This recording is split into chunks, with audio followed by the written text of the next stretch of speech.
Ketua Umum Golkar yang katanya tetap akan maju Pilpres meskipun survei menunjukkan, dan saya tahu ini survei internal juga angkanya nggak jauh-jauh, hanya 0,3% gitu ya yang terakhir disebutkan. dan kemudian Erlangga kemarin kelihatannya juga tetap firm dia maju, apalagi dia bilang terima kasih karena sekarang elektabilitasnya merangkak naik. Bayangkan 0, saja merangkak naik itu karena dibantu baliho oleh para pengurus-pengurus di daerah. Jadi berapa sebenarnya elektabilitas sebelum dibantu baliho di daerah-daerah itu? Jadi bayangkan orang yang startnya harusnya minimal 7-8% itu kan. Kan dia adalah tokoh Golkar, menteri lagi. Kalau elektabilitasnya 0, sekian, itu artinya memang nggak pantas. Kalau orang biasa, oke lah itu. Siapa namanya ini? Mardigu mungkin lebih dari itu tuh startnya kan. Apalagi kalau diwawancara oleh FNN tuh. Jadi kita bayangkan tokoh politik yang memimpin partai besar cuma 0,3 dan masih menganggap bahwa oh ya itu kita mau maju. Mak dek jantung ini ketika Om Rocky ngomong tadi. Dia itu punya lidah api. Kalau ucapannya sudah terlontar, ntar nyalon beneran dan jadi itu si Mardigu. Bagaimana Om Rocky? Lah kan repot para all mind. Menurut pendapat saya pribadi nih ya, seperti nanti di tahun 2024, perpolitikan itu bukan masalah calon atau individunya siapa lagi deh. Yang lebih penting adalah konsep bernegaranya dan siapa saja tim di belakangnya yang mendukung dirinya. Kita mencontoh negara demokrasi Amerika. Jangan mencontoh Putin Rusia yang terus ubah undang-undang negaranya hingga saat ini Putin sudah 25 tahun menjabat, lalu dibuat hingga tahun 2036 Putin menjabatnya. Atau Xi Jinping yang awalnya di tahun 2013 adalah orang terpilih Politbiro, lalu di tahun 2017 dia mendapatkan mandat presiden Tiongkok seumur hidup. Semuanya bukan berdasarkan demokrasi, namun autokrasi, dan tidak terjadi di Indonesia karena pemimpin yang sederhana, baik dan merayat tersebut tidak gila jabatan, tidak ingin 3 kali, tidak ingin menambah 1 periode lagi. Tidak mungkin.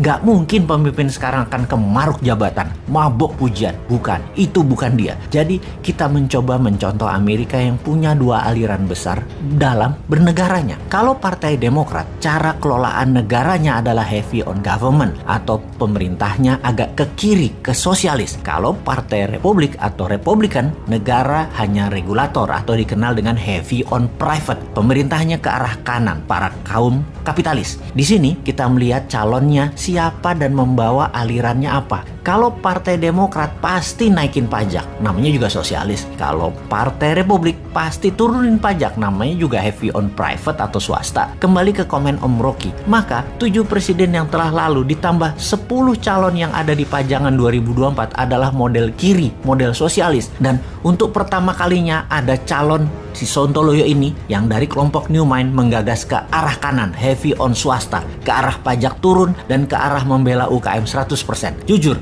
belum pernah ada. Jadi bagaimana kalau konsep New Mind didiskusikan terlebih dahulu? Kalau memang tidak diterima, ya buat apa dimajukan? Bener nggak? Sontoloyo apa pantes? Itu harus dibongkar dulu. Sungguh, di setiap pejabat negara atau pemimpin negara pasti punya genre atau aliran di dalam mengelola ekonomi negaranya. Ada negara liberal, sosialis, kapitalis ala Amerika, sosialis kapitalis ala Tiongkok, dan banyak lagi yang dimodif sana-sini sesuai dengan keilmuan pejabatnya. Kita coba fokuskan. Dalam pemerintahan yang sudah berjalan 3 presiden terakhir di Indonesia ini atau 20 tahun terakhir ini, posisi ekonomi bernegara masih mementingkan upper of pyramid atau elitis. Ini membuktikan bahwa di sisi ekonomi 3 pemerintahan terakhir mengadopsi sosialis elitis ala Partai Demokratnya Amerika dan ala komunis Tiongkok. Jadi dari kacamata awam, kita lihat para calon 2024 mulai dari oposisi, juga incumbent termasuk Pak Jokowi yang katanya sangat minat menjabat 3 kali walau saya katakan nggak mungkin karena beliau orang baik dan tidak rakus jabatan. Juga para gubernur yang akan menari di tahun 2024, para tokoh politik kental sekali dengan 3 genre terakhir politik selama 20 tahun terakhir alias sosialis elitis. Sosialis elitis adalah pro BUMN, dan pro-elitis membela oligarki.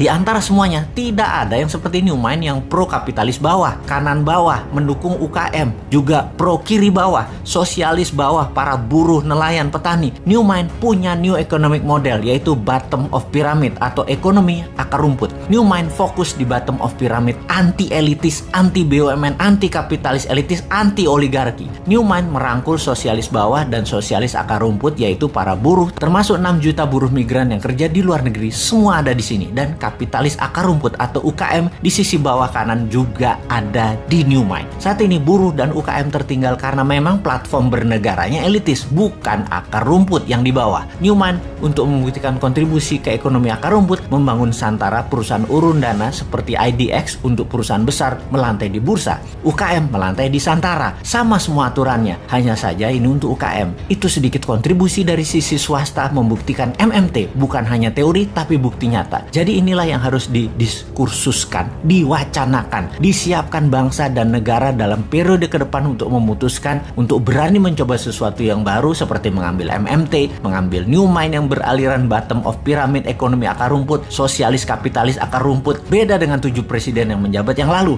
Newmind heavy on private, membela swasta, UKM, buruh, petani, dan nelayan. Atau tetap mau dengan old mind yang berhutang dengan IMF dan FDI-nya Tiongkok. Monggo dipikirkan dan diviralkan.